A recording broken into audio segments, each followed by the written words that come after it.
नमस्कार मित्रांनो, मी अमोल गुळेकर तुम्हा सर्वांचे स्वागत करतो ॲसेट कम्प्युटरच्या व्हिडिओ लेक्चर्समध्ये। आज एक्सेलमधला फार महत्त्वाचा टॉपिक आपण शिकणार आहोत, मॅक्रोज म्हणून। मॅक्रोज हा फारच महत्त्वाचा आहे कारण की डेली रूटीनमध्ये, कारण आजकाल कंपन्यांमध्ये जास्त प्रमाणात एक्सेल वापरला जातं, ठीक आहे। त्यांची रोजची कामं असतात ती रेग्युलरली रिपीट होत असतात, तर त्यातही आपल्याला वेळ वाचवता यावा म्हणून हा आपण टॉपिक बघणार आहोत, मॅक्रोज म्हणून, ठीक आहे। पहिल्यांदा टेबल समजून घेऊ।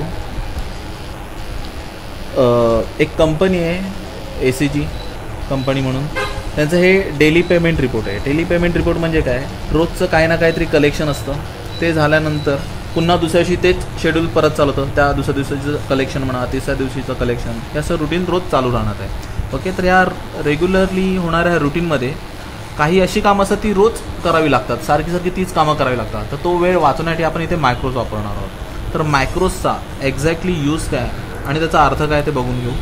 मॅक्रोज काय करते आहे, तर एका पद्धतीने तो रेकॉर्डिंग करतो आहे। रेकॉर्डिंग म्हणजे काय, तर डिस्प्लेला जे काही आहे, ओके। आता तुम्ही मॅक्रोज जेव्हा रन करता, रेकॉर्डिंग त्याची चालू करता, तर चालू केल्यानंतर एक्सेलमध्ये तुम्ही फॉर्म्युला किंवा काही कंटेंट्स टाईप करत असाल किंवा इवन फॉर्मॅटिंग पण तुम्ही काही देत असाल, तर ती रेकॉर्डिंग करून ठेवण्याचं काम मॅक्रोज करत आहे। म्हणजेच काय, तर भरपूर लेंदी प्रोसेस असतील तर त्या तुम्ही एकदाच रेकॉर्ड करून ठेवा आणि दर दिवशी, दर तासाला किंवा सारखं वारंवार तुम्ही त्या वापरू शकता, त्यामुळे भरपूर प्रमाणात तुमचा वेळ वाचणार आहे, ठीक आहे। तर ते कसं काय करणार ते आपण बघून घेऊ।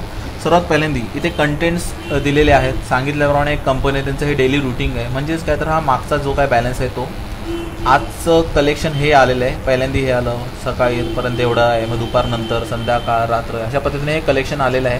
ही त्यांची टोटल आहे, मागचा बॅलन्स, आजचा बॅलन्स आणि हा त्याचा टोटल इथपर्यंत काय आलेलं आहे। आता काय होणार आहे, आता हे पूर्ण दिवसाचं शेड्यूल झालेलं आहे माझं। पुढे काय होणार आहे, कंपनी बंद झाल्यानंतर परत दुसऱ्या दिवशी मला परत हे सर्व डिलीट करणं, प्रत्येकाचं कलेक्शन जसं येत जाईल ते काउंट करायचं आहे किंवा इथे ॲड करायचं आहे, तुम्हाला ॲटोमॅटिकली टोटलही मिळणार आहे। म्हणजे हा सर्व बॅलन्स जाणार आहे माझा प्रिव्हियस बॅलन्समध्ये, मग इथे मी पुन्हा चालू करणार आहे, ठीक आहे। मग ही प्रोसेस करेपर्यंत वेळ लागू शकतो। फॉर एक्झाम्पल आता इथे फक्त हा 8 रोमध्ये हा डेटा पूर्ण आलेला आहे, पण ॲक्च्युअल जेव्हा कलेक्शन असतं काही कंपन्यांमध्ये तर 500-600 किंवा त्याच्याहून जास्त वेळा कलेक्शन येत असतं मोठी कंपनीची, तर पूर्ण डेटा सिलेक्ट करून डिलीट करणं, इकडचा इथे ट्रान्सफर करणं, त्यासाठी वेळ जाऊ शकतो। त्यासाठी आपण काय करणार आहोत, तर मॅक्रोज रेकॉर्ड करून ठेवणार आहे। म्हणजे काय, तर रोजची कामं जी आहेत ती मला रिपीट करायला नको, ॲट ए टाईम मी फक्त एक शॉर्टकट की प्रेस करेन किंवा ऑप्शनमधनं रन केलेला रेकॉर्ड केलेला मॅक्रो रन करेन। म्हणजेच काय, विदिन अ सेकंड्समध्ये तुम्हाला as it is fresh data परत मिळेल, ब्लँक सेल्स मला मिळतील, मी जेणेकरून नवीन डेटा ॲड करू शकतो।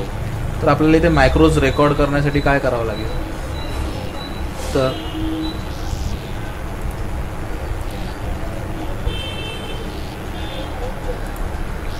व्ह्यूमध्ये जाऊन आपल्याला मॅक्रोज म्हणून ऑप्शन दिसतोय, क्लिक करा, व्ह्यू मॅक्रोज, रेकॉर्ड मॅक्रोज। आता व्ह्यूच्या आधी आपल्याला रेकॉर्ड करणं गरजेचं आहे, कारण जे आपण रेकॉर्ड करू त्यानंतरच ते व्ह्यूमध्ये डिस्प्लेला येणार आहे। रेकॉर्ड करायचं आहे आपल्याला मॅक्रोज, त्यामुळे आता रेकॉर्ड मॅक्रोजवर क्लिक करतो, एक डायलॉग बॉक्स ओपन झालेला आहे, तुम्ही त्याला काही नाव देऊ शकता। आता आपला डेली पेमेंट रिपोर्ट आहे म्हणून त्या पद्धतीने नाव देऊ, त्यासाठी शॉर्ट फॉर्म वापरतो आहे मी, DPR, डेली पेमेंट रिपोर्ट, ठीक आहे। इथे एक तुम्ही स्वतःची शॉर्टकट की बनवू शकता, कारण की कंपल्शन नाही की तुम्ही एकच मॅक्रोज बनवा किंवा एकच मेथड आहे ती फक्त रिपीट करायची रोज, 4-5 मेथड असू शकतात, 10 मेथड असू शकतात, म्हणून वेगवेगळे मॅक्रोज तुम्ही बनवू शकता, त्यांना वेगवेगळ्या स्वतःहून शॉर्टकट की देऊ शकता।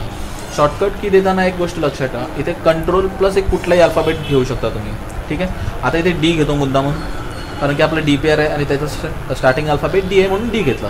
पण प्रॉब्लेम काय होतो, भरपूर शॉर्टकट कीज, फॉर एक्झाम्पल आता मी इथे C वापरला असता तर Ctrl+C कसली शॉर्टकट की आहे कॉपीसाठी, तशीच D पण नक्की कसली ना कधी शॉर्टकट की आहे।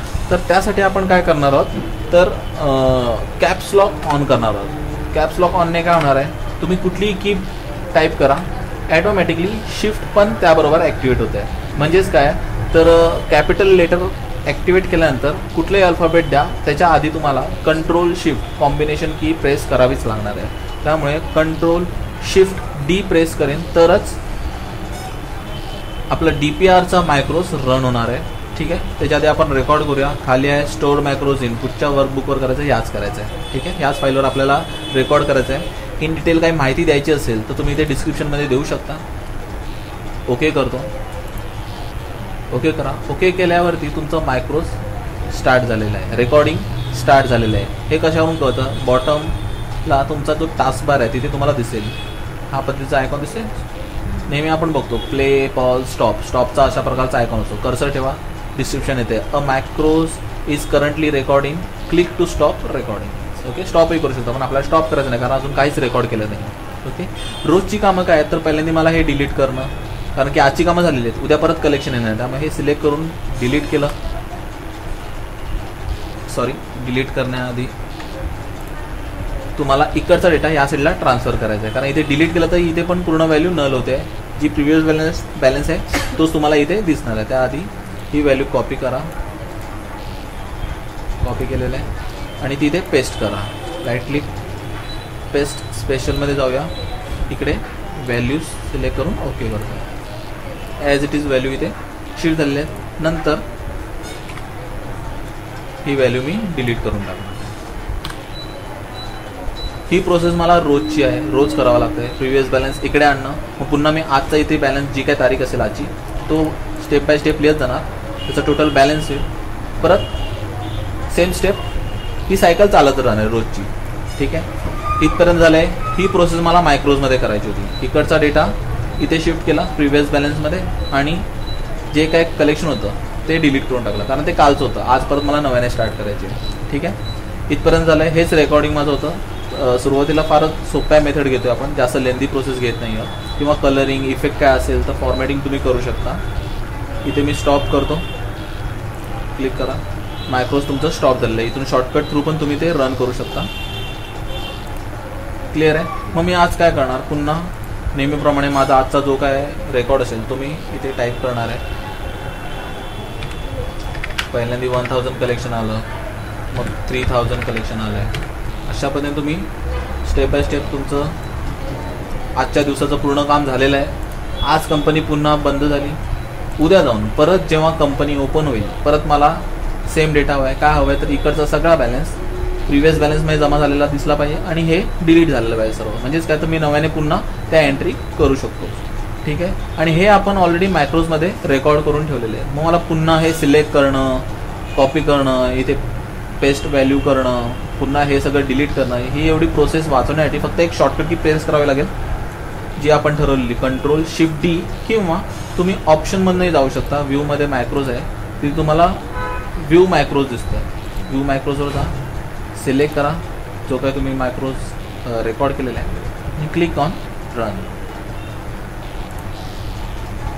दिसतंय तुम्हाला स्टेप फॉलो झालेले आहेत. तुम्ही बॅलन्सही चेक करू शकला असं. इकडचा बॅलन्स पूर्ण इथे गेलेला आहे आणि जे काय कंटेंट्स होते ते डिलीट झालेले आहेत विथिन अ सेकंडपेक्षा मायक्रो सेकंड बोलायला पण हरकत नाही. लगेच ही प्रोसेस झालेली आहे. म्हणजे हा अशा पद्धतीने आपण आपला वेळ वाचू शकतो. कितीही मोठी रेकॉर्डिंग असेल, किती मोठी लेंदी तुमची प्रोसेस असेल, काही प्रॉब्लेम नाही. तशीच्या तशी रेकॉर्ड करू शकता. त्यात फॉर्मॅटिंगही तुम्ही नक्की करू शकता. ठीक आहे, कळलेलं इथपर्यंत. पुन्हा तुम्ही समजा आजचा जो काय डेटा असेल तो इन्सर्ट केला.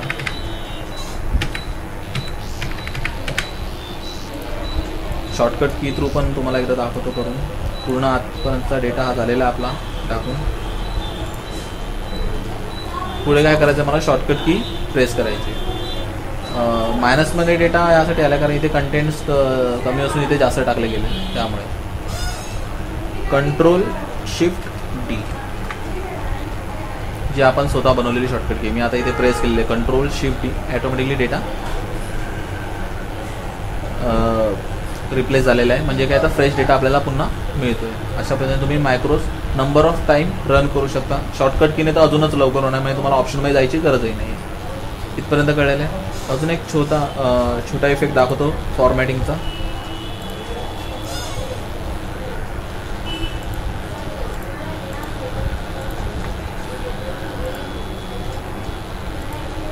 अशा पद्धतीने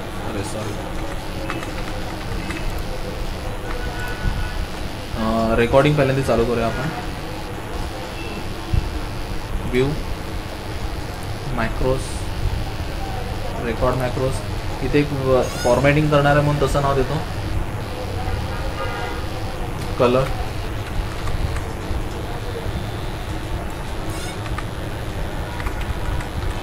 ठीक आहे. शॉर्टकट की द्यायची असेल तर देऊ शकता. स्पेशल कॅरेक्टर तुम्ही यूज करू शकता. शॉर्टकट कीज द्यायची असेल तर देऊ शकता, नाही दिली तरी चालेल. डिस्क्रिप्शन द्यायचं असेल द्या. कलर म्हणून दिलेलं आहे. ओके करतो.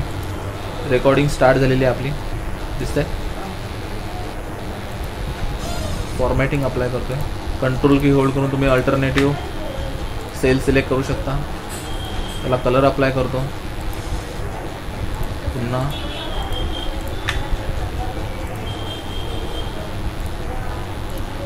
थोडंसं बॉर्डरही देऊया, म्हणजे काय तर तुम्हाला कळून येईल की किती लेंदी प्रोसेस असेल किंवा रेकॉर्डिंग असेल. मायक्रोस ती रेकॉर्ड करते. ठीक आहे, इथपर्यंत कळलेलं आहे. स्टॉप करतो. फॉर्मॅटिंग दाखवण्यामागचा उद्देश काय होता? एखाद्या पद्धतीचं फॉर्मॅटिंग केलेलं आहे, जे काय आपल्याला रेकॉर्ड करायचं करून झालेलं आहे. मायक्रोस काय करते तर एक्सेलमध्ये मायक्रोस फक्त अशा ठिकाणी यूज करू शकता किंवा तुम्ही जे काही रेकॉर्डिंग केलेलं आहे, ज्या ठिकाणी रेकॉर्डिंग केलेलं आहे त्याच ठिकाणी तो रिपीट करू शकतो किंवा त्याच ठिकाणी तो डिस्प्लेला तो रिझल्ट आणू शकतो रेकॉर्डिंगचा. फॉर एक्झाम्पल जर मी कुठे दुसरीकडे क्लिक करत असेल, हे फॉर्मॅटिंग काढून टाकू पहिल्यांदा आपण. नो फिल, बॉर्डरही काढून टाकूया. नो बॉर्डर्स, ठीक आहे. शॉर्टकट की आपण दिली नव्हती, त्यामुळे आता मायक्रोस जर रन करायचं असेल तुम्हाला व्ह्यूमधनं मायक्रोस, व्ह्यू मायक्रोस, दोन्ही मायक्रोस तुम्हाला दिसत आहेत, DPR आणि कलर. आता कलर अप्लाय करायचा आपल्याला. रन करतो. दिसलं, त्याच ठिकाणी रेकॉर्ड होणार, कारण आपण रेकॉर्डिंग करताना कुठला स्पेस यूज केलेला तोच. कुठेही क्लिक असू दे किंवा कुठेही सिलेक्शन असू दे, इफेक्ट तिथेच डिस्प्ले येणार आहे. अजून एक ॲडव्हान्टेज फक्त हा आहे त्याचा, जर तुम्ही दुसऱ्या कुठच्या वेगळ्या शीटवर असाल आणि मायक्रोज रन केला, कलर दुसऱ्या शीटवर डिस्प्लेला येईल पण पोझिशन तीच राहील. फॉर एक्झाम्पल A17 पासून स्टार्ट केलं ते एंड झालेला आपला B21. इथेही पाहू शकता तुम्ही 17, 21. पर्टिक्युलर शीटवरती लोकेशन चेंज होणार नाही, पण वेगळी शीट असेल तर डिस्प्ले येईल पण पोझिशन तीच राहणार आहे मायक्रोची, जे काय तुम्ही रेकॉर्ड केलेलं आहे. कळलेलं आहे इथपर्यंत? शॉर्टकट की थ्रू तुम्ही रेकॉर्ड केलेला मायक्रोस डिस्प्लेसाठी किंवा रन करू शकता किंवा ऑप्शनमधून जाऊ शकता, जो आपल्याला व्ह्यूमध्ये मायक्रोस म्हणून दिसणार आहे. फारच छान असा इफेक्ट आहे हा. भरपूर ठिकाणी वापरलाही जातो. आय होप तुम्हाला नक्की कळलेला असेल. थँक्यू.